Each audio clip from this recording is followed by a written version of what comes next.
Assalamualaikum warahmatullahi wabarakatuh. Apa kabar pemirsa Kakak Media yang dirahmati Allah Subhanahu wa taala? Kajian rutin kembali lagi menjumpai pemirsa dalam tema mengungkap hikmah di balik kejadian yang kita alami. Seperti yang kita ketahui, manusia sering kali diuji oleh Allah Subhanahu wa taala. Allah menguji hambanya bukan karena Allah tidak sayang kepada kita ataupun Allah jahat kepada kita. Allah hanya ingin tahu sampai mana iman hambanya terhadapnya. Siapa sangka di balik masalah dan kejadian yang kita alami terdapat hikmah dan juga pembelajaran bagi kita. Bersama saya Haini Mustika dan narasumber kita Bapak Muhammad Royan Abdul Nafis Fatul Wahab MAG. Assalamualaikum Bapak. Waalaikumsalam warahmatullahi wabarakatuh. Sehat deh. Alhamdulillah, sangat sehat. Alhamdulillah. Baik, dalam materi mengungkap hikmah di balik kejadian yang kita alami. Pemirsa, ada sebuah quote. Ada makna yang tersirat di balik sesuatu. Tentu tidak asing bagi kita, bukan? Kejadian di dunia ini pasti memiliki hikmah pelajaran bagi kita semua. Maka perlunya kita memasrahkan diri kepada Allah atas kejadian yang kita alami. Allah Maha mengetahui sesuatu yang tidak kita ketahui. Pemirsa Kakak Media, Islam mengajarkan agar kita sabar dan tabah dalam menghadapi sesuatu. Agar kita tidak terlalu dalam keputusasaan dan juga meratapi nasib berkepanjangan sehingga membuat kita itu stres dan akhirnya mengakhiri hidup. Maka dari itu kajian kali ini akan membuka hati dan pikiran kita tentang hikmah di balik semua kejadian yang kita alami. Penjelasan detail, mari kita dengarkan tausiah dari Bapak Muhammad Royan Nafis Fatul Wahab MAG. Waktu dan tempat saya persilahkan. Terima kasih. Assalamualaikum warahmatullahi wabarakatuh. Pemirsa Kakak Media dimanapun engkau berada. Alhamdulillahirabbil alamin. Wa bihi nasta'in wa ala umurid dunya waddin, amma ba'd. Rabbi shrah li sadri wa yassir li amri wahlul 'uqdatam min lisani yafqahu qawli. Kajian pada hari ini ialah bagaimana kita mengambil hikmah dari segala peristiwa yang ada. Begini teman-teman sekalian, hikmah itu hanya bisa diperoleh bagi orang-orang yang arif. Mengapa demikian? Karena orang-orang yang menyadari hikmah itu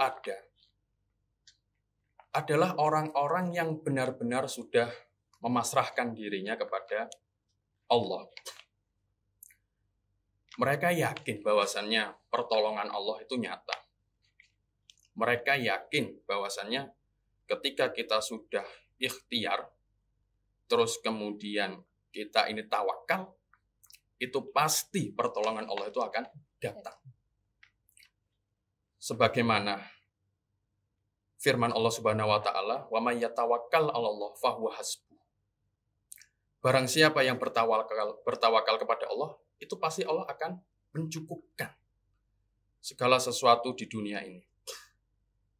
Tadi saya di awal berbicara mengenai hikmah itu hanya untuk orang-orang yang arif. Karena arti hikmah itu merupakan bijaksana.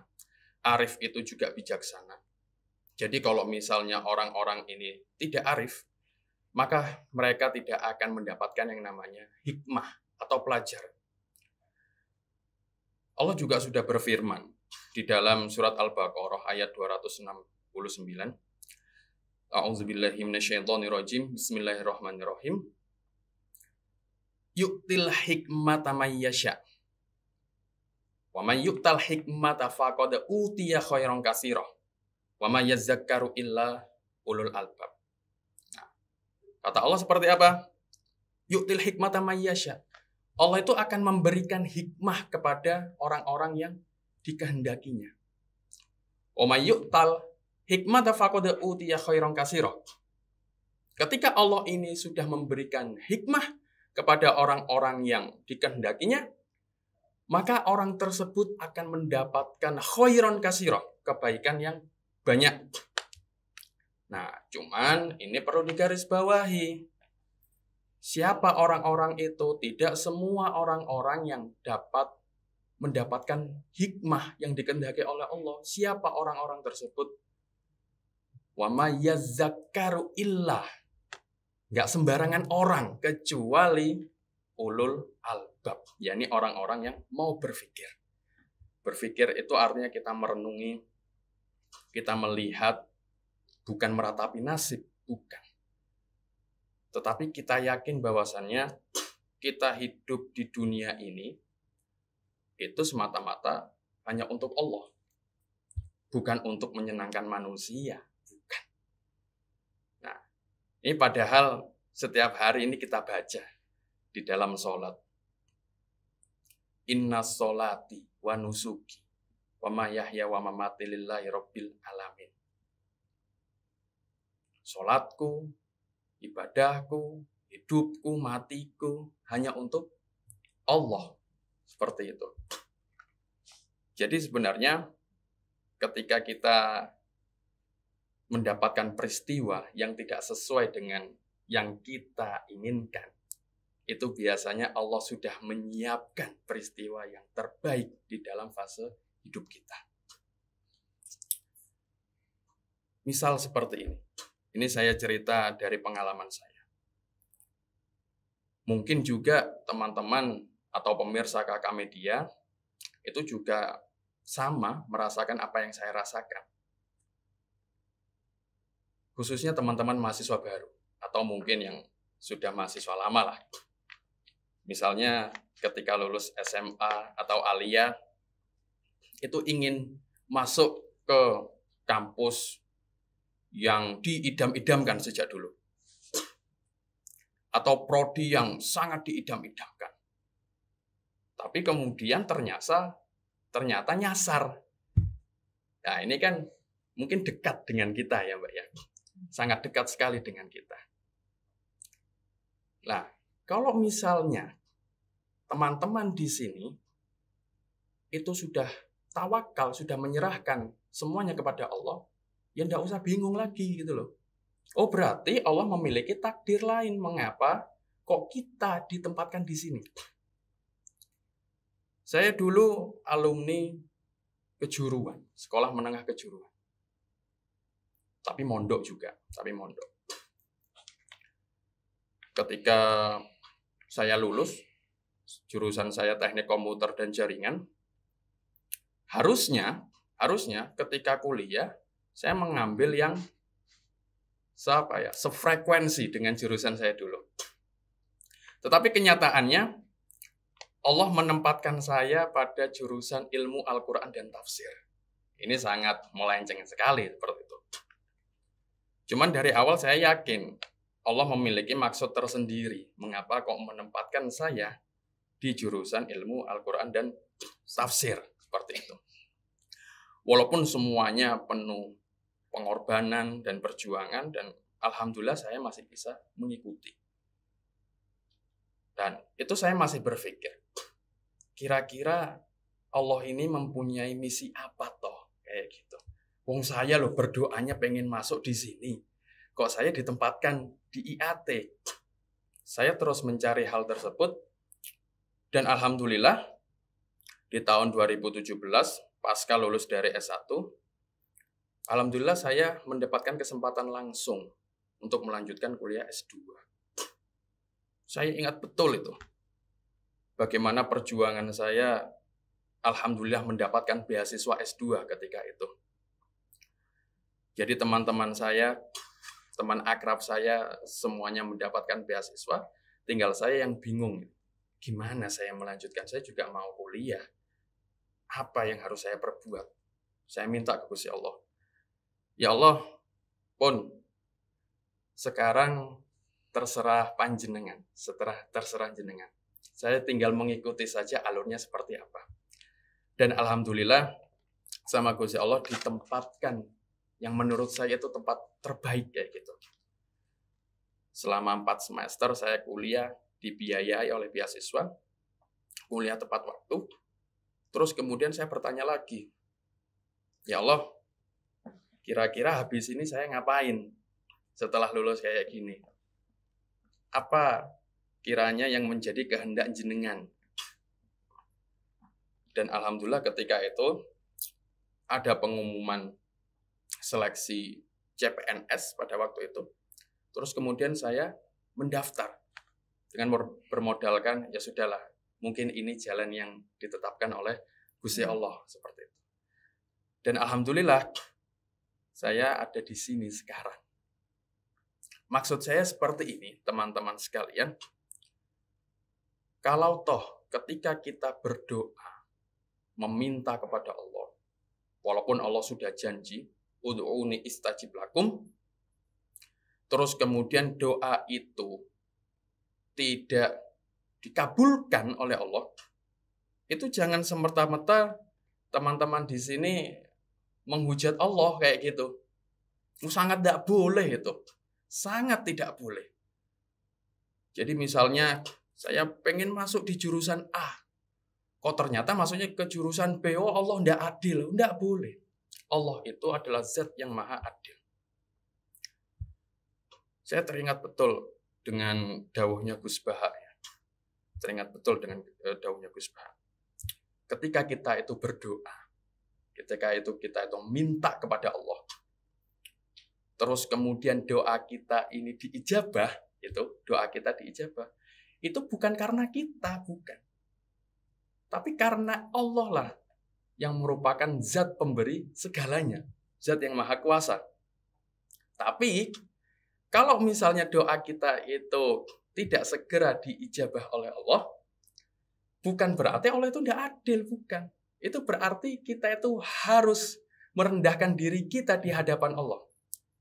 La haula wala quwata illa billahil aliyil azim. Allah itu maha kuat. Tidak bisa Allah itu diintervensi oleh doa manusia, tidak bisa. Karena Allah itu memiliki rencananya sendiri. Dan pasti rencananya Allah itu sangat indah. Kayak gitu. Mungkin apa yang saya sampaikan itu terkesan klise lah.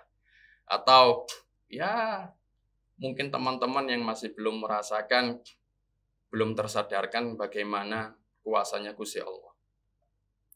Kalau misalnya kita mau, teman-teman sekalian, cobalah ketika ada suatu peristiwa yang ketika zaman dulu, 4 tahun atau 5 tahun ke belakang, teman-teman muhasabah diri sendiri, terus kemudian menemukan sebuah peristiwa, yang peristiwa itu mungkin sangat tidak menyenangkan, ya, mungkin sangat tidak menyenangkan.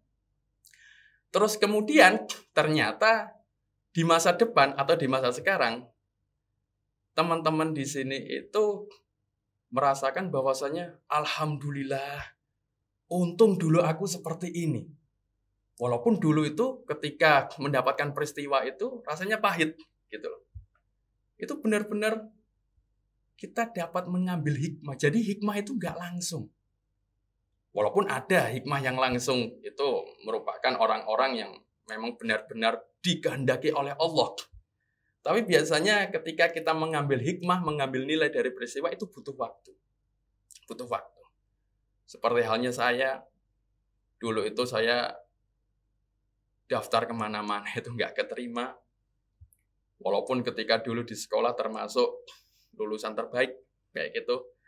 Tetapi daftar kemana-mana di kampus manapun, itu tidak diterima, kayak gitu, ditolak. Itu teman-teman sudah melakukan ikhtiar namanya. Dan saya yakin pemirsa yang ada di sini itu juga pernah melakukan atau merasakan seperti itu. Sudah, intinya tawakal saja. Berserah diri kepada Allah. Karena Allah sudah berjanji kok di dalam Al-Quran. Ini juga pasti teman-teman sudah sering membaca atau sering mendengar. Surat Al-Insyirah ayat 5-8. Bismillahirrahmanirrahim. Fa inna ma'al usri yusra. Inna ma'al usri usra. Fa idza faragta fansab wa ila rabbika farghab. 2 kali loh Allah itu menyampaikan. Fa inna ma'al usri usra. Setelah kesulitan itu maka akan ada kemudahan. 2 kali. Dilanjutkan inna ma'al usri usra. Loh, apakah kita ini masih ragu terhadap kuasanya Allah kayak gitu? Kalau misalnya kita masih ragu, kita nggak bakalan jadi orang yang arif. Kita nggak bakalan bisa mendapatkan hikmah tersebut. Kita yang ada itu justru malah menyalahkan Gusti Allah. Jadi seolah-olah kita ini lebih kuasa daripada Gusti Allah. Apakah kita ini mau berjalan di dunia ini karena diri kita sendiri, karena manusia, apakah karena Allah? Kayak gitu. Kalau misalnya semuanya ini kita pasrahkan sama Allah, enak hidup itu, Mbak. Ketika kita susah, nggak usah bingung, semuanya tuh diatur sama Allah, kayak gitu. Itu pasti kita bisa mendapatkan hikmah. Dan jangan sekali-sekali kita berburuk sangka terhadap Allah, karena kita tidak akan bisa mengambil hikmahnya. Saya teringat bagaimana perkataannya Ibnu Athaillah di dalam Hikam. Beliau mengatakan seperti ini. La yusakkikannaka fil wa'di. Adamu wuqu'ul mau'udi. Kalau toh janjinya Allah ini tidak kunjung datang, kita ini sebagai makhluk jangan sekali-sekali meragukan janjinya Allah. Terus kemudian dilanjutkan lagi oleh Ibnu Athaillah. Wa in ta'ayyana zamanuhu li alla yakun. Janjinya ini sudah jelas. Waktunya itu kapan, zamannya itu kapan. Misalnya nih, kita sedekah. Terus kemudian Allah sudah menjanjikan, oh kamu kalau misalnya sedekah, kamu akan mendapatkan nikmat. Kamu kalau misalnya bersyukur akan aku tambah. La in syakartum la azidannakum wa la in kafartum inna azabi lasyadid. Allah sudah berjanji seperti itu. Jangan sekali-sekali meragukan. Kenapa kok jangan sekali-sekali meragukan? Karena bakalan zalika qadahan fi basyiratika. Itu akan memadamkan mata hati kita. Gitu. Tidak hanya mata hati, wa ihmadan linuri sari rotik. Itu akan memadamkan cahaya jiwa kita. Kalau misalnya cahaya jiwa kita ini padam, mata hati kita ini padam, bagaimana kita bisa mengambil hikmah? Jadi syaratnya itu, teman-teman sekalian, kalau misal teman-teman ini mau mengambil hikmah dari sebuah kejadian, paling tidak kita harus berdamai dengan diri kita sendiri. Kita harus berdamai dulu, kita harus muhasabah diri dulu, apa yang bisa kita lakukan, apa yang kita bisa ikhtiarkan, baru kita berdamai dengan Allah. Caranya kayak gimana? Kita serahkan semuanya kepada Allah. Insya Allah itu bakalan diatur sama Allah. Nggak mungkin Allah itu membuat kita ini sengsara di dunia, itu nggak mungkin. Kenapa kok nggak mungkin? Loh, sudah dijamin kayak gitu kita hidup di dunia sama Allah itu. Sudah dijamin kehidupan kita. Allah itu nggak tidur. Terus kemudian Allah itu ngapain sih? Allah itu memerhatikan hamba-hambanya.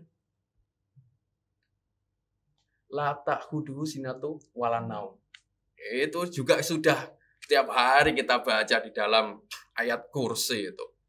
Bisa teman-teman telaah tersendiri. Teman-teman telaah, teman-teman muhasabah. Mungkin sekarang teman-teman mendapatkan peristiwa yang tidak mengenakan. Teman-teman masih membutuhkan waktu. Tapi nanti seiring berjalannya waktu, asalkan kita memang menyerahkan semuanya ini kepada Allah, niscaya Allah itu akan membukakan jalan. Sudah dijanjikan oleh Allah, wa may yatawakkal 'ala Allah fahuwa hasbuh. Mungkin itu Mbak yang dapat saya sampaikan terkait bagaimana cara kita ini mengambil hikmah atas peristiwa yang kita alami. Baik Bapak, kita sudah masuk di sesi tanya jawab dan ini ada beberapa pertanyaan dari pemirsa Kakak Media. Yang pertama, bagaimana agar kita selalu positive thinking dalam menghadapi masalah dan tetap positive thinking kepada Allah. Bagaimana cara kita positive thinking? Oh, itu proses kayak gitu. Proses positive thinking. Ketika kita awal mendapatkan masalah, itu pasti negatif dulu kayak gitu. Kenapa kok harus saya? Kenapa kok saya ini harus seperti ini? Gitu. Tapi kita kembali lagi, itu tadi. Kalau misalnya kita memang benar-benar menyadari segala sesuatu di muka bumi ini itu berdasarkan kehendaknya Allah kayak gitu, ya kita nggak bakalan capek-capek, kita nggak bakalan bingung, Mbak. Kenapa kok Allah menghendaki saya seperti ini? Ini harus digarisbawahi yang menjadi pegangan kita. Kita sudah ikhtiar. Tapi ketika kita ikhtiar, yang menetapkan itu Allah, yang menghendaki itu Allah kayak gitu. Makanya kalau misalnya kita cuman ikhtiar saja, tapi kita nggak menyerahkan hasilnya kepada Allah, pada akhirnya nanti kita kecewa, gitu loh. Kita kecewa. Caranya seperti apa? Ya kita harus berdamai dengan diri kita sendiri. Itu yang paling utama. Kita harus selesai dulu dengan diri kita. Makanya ayat wa may yatawakkal 'alallah fahuwa hasbuh itu dipegang. Kalau misalnya kita tawakal ya. Tawakal itu ya banyak, enggak cuma klise. Itu bisa kita praktekkan kok kayak gitu. Kita selesai ikhtiar, terus kemudian kita pasrah, fahuwa hasbuh. Katanya Allah seperti itu.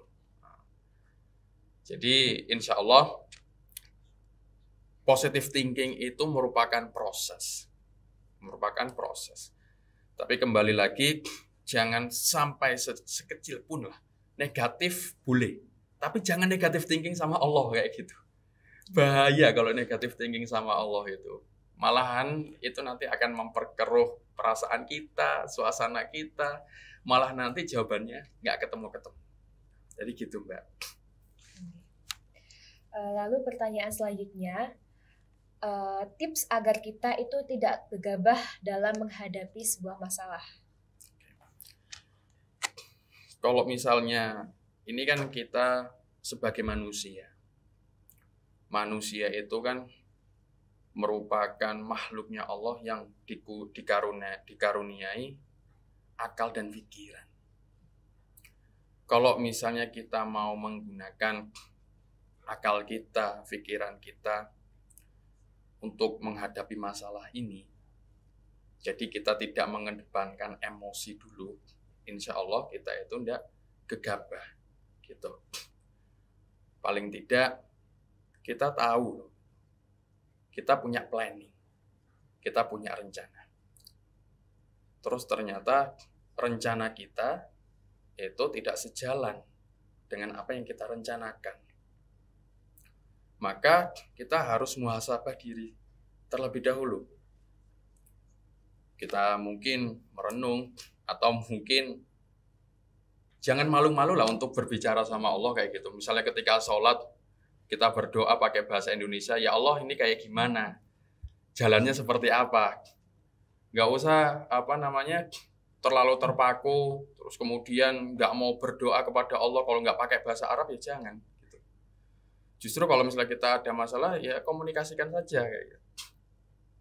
Ya Allah, inginnya panjenengan itu seperti apa? Entah kenapa, kalau di saya itu work kayak gitu. Kalau di saya itu berhasil. Nah, mungkin teman-teman yang lainnya itu memiliki pengalaman spiritualnya masing-masing.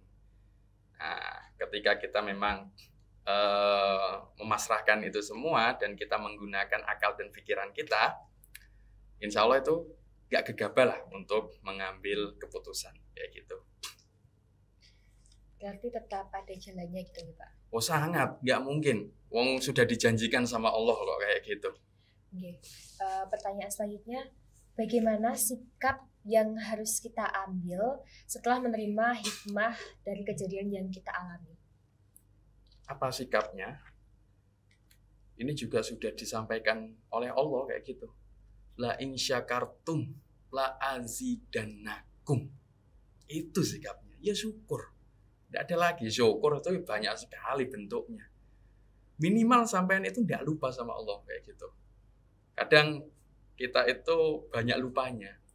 Kalau misalnya kita ini dikasih kesusahan gitu ya, itu baru ingat Tuhan, baru ingat Allah. Tapi kalau misalnya kita ini dikasih kebahagiaan, berkah, rezeki, nah ini balik lagi, kita harus lihat terlebih dahulu nih. Berkah ini, rezeki ini, jangan-jangan cobaan dari Allah. Makanya Allah itu sudah mewanti-wanti di dalam Al-Quran, la in syakartum la azidannakum. Kalau misalnya kamu itu bersyukur, maka nikmatku akan aku tambah kepadamu. Seperti itu kata Allah. Tapi Allah juga memberi peringatan, wala in kafartum inna azabi lasyadid. Kalau misalnya kamu kufur, kamu sudah saya kasih, kata Allah sudah dikasih berkah, sudah dikasih kenikmatan, ternyata kok kamu malah lupa sama saya, ya sudah hati-hati. Inna azabi lasyadid, itu kata Allah. Jadi jangan-jangan ketika, nah ini balik lagi, ketika kita mendapatkan peristiwa yang tidak mengenakan, itu jangan-jangan bukan cobaan. Jangan-jangan bukan cobaan. Itu karena kita lupa sama Allah gitu loh. Nah, ini yang berarti Allah itu sedang menyenggol kita gitu loh. Makhlukku, hambaku, ayo kembali lagi ke jalanku. Tahu, saya itu tahu kamu itu manusia. Kamu itu tempatnya salah dan lupa. Makanya saya ingatkan, kata Allah seperti itu. Ayo kembali lagi, bisa dalam bentuk azabil lasyadid atau dalam bentuk cobaan. Kayak gitu, Mbak. Baik, untuk selanjutnya adalah pesan untuk pemirsa Kakak Media. Jadi, pemirsa Kakak Media, dimanapun kalian berada, teman-teman sekalian, paling tidak ketika kita hidup di dunia ini, itu harus mengetahui juga tidak selamanya kita hidup di dunia ini senang kayak gitu. Ada kalanya kita berada di bawah, ada kalanya kita berada di atas. Ketika kita berada di atas, maka jangan sampai lupa. Karena kalau misalnya kita berada di atas terus kemudian kita lupa, terutama lupa kepada Sang Pencipta, ya siap-siap saja langsung dijatuhkan berada di bawah kayak gitu. Ini bukan hanya pesan-pesan bagi teman-teman saja, tapi ini juga secara khususnya pada diri saya sendiri kayak gitu. Bagaimana mungkin ya saya sendiri pernah berada pada di posisi atas, terus kemudian ini juga bagian dari muhasabah juga kayak gitu, bagaimana agar kita semua itu tetap bersyukur kepada Allah, tetap mengingat kepada Allah. Agar apa? Agar tidak wala in kafartum inna azabi lasyadid. Kayak gitu, Mbak. Baik pemirsa kajian rutin Kakak Media yang dirahmati Allah. Itu tadi tausiah dari Bapak Royan yang sudah disampaikan mengenai mengungkap hikmah di balik kejadian yang kita alami. Allah Subhanahu wa Ta'ala tidak pernah membebankan masalah untuk hambanya melebihi batas kemampuan hambanya. Jadi buat pemirsa Kakak Media dimanapun kalian berada, jika mendapatkan sebuah masalah, maka berusaha untuk bersabar dan juga bertabah seperti itu ya Pak. Baik pemirsa Kakak Media, tetap saksikan kajian rutin Kakak Media, Media Kampus IAIN Kediri. Saya Haini Mustika dan segenap kru yang bertugas pamit undur diri. Wassalamualaikum warahmatullahi wabarakatuh.